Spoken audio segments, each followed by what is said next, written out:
ಮಳವಳ್ಳಿಯ ಸಮಾಜ ಸೇವಕ ಕೆಪಿ ಪ್ರಕಾಶ್ ಅವರ ಹುಟ್ಟುಹಬ್ಬಕ್ಕೆ ಮಂಡ್ಯದ ಆದಿಚುಂಚನಗಿರಿ ಪದವೀಧರ ಹಾಸ್ಟೆಲ್ನ ವಾರ್ಡನ್ ಹನುಮಯ್ಯ ಅವರು ಶುಭಾಶಯ ಕೋರಿದ್ದಾರೆ. ಸೆಸ್ ಏನಾದ್ರು ಕಡಿಮೆ ಮಾಡ್ತೀರಾ ಅಂತ ಪ್ರಸ್ತಾಪ ಏನಾದರೂ ಇದಾವ ಅಂತ ಟ್ಯಾಕ್ಸ್ ಏನಾದ್ರು ನೀವು ಕಡಿಮೆ ಮಾಡ್ತೀರಾ ರಾಜ್ಯದಿಂದ ಅಂತ ಸರ್?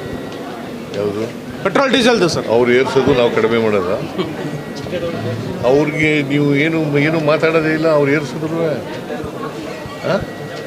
ನಾವು ಕಡಿಮೆ ಮಾಡ್ತೀವಿ ಅಂತ ಪ್ರಶ್ನೆ ಕೇಳ್ತಿರೋ ಹೊರತು ಅವ್ರು ಏರ್ಸಿದ್ರ ಬಗ್ಗೆ ನರೇಂದ್ರ ಮೋದಿಯವರು ಅಧಿಕಾರಕ್ಕೆ ಬಂದಾಗ ಎಷ್ಟಿತ್ತು? ಮನಮೋಹನ್ ಸಿಂಗ್ರವರು ಎಷ್ಟಿತ್ತು ಪೆಟ್ರೋಲ್ ಬೆಲೆ? 48 ರೂಪಾಯಿ ಪೆಟ್ರೋಲ್ ಬೆಲೆ, ಡೀಸೆಲ್ ಬೆಲೆ 48 ರೂಪಾಯಿ, ಪೆಟ್ರೋಲ್ ಬೆಲೆ 70 ರೂಪಾಯಿ ಇತ್ತು. ಗ್ಯಾಸ್ ಬೆಲೆ ಎಷ್ಟಿತ್ತು? 414. ಈಗ ಎಷ್ಟಾಗಿದೆ? ಮತ್ತೆ ಯಾರು ಮಾಡೋದು ಇದನ್ನ? ನೀವೇನು ರಾಜ್ಯದ ಜನತೆಗೆ ಏನಾದ್ರು ಸ್ವಲ್ಪ ರಿಲ್ಯಾಕ್ಸ್ ಮಾಡ್ತೀರಾ? ರಾಜ್ಯ ಜಾಸ್ತಿ ಇದೆ ಅಲ್ಲ, ಇದನ್ಯಾಕೆ ಪ್ರಶ್ನೆ ಕೇಳ್ತಾ ಇದ್ದೀರಿ?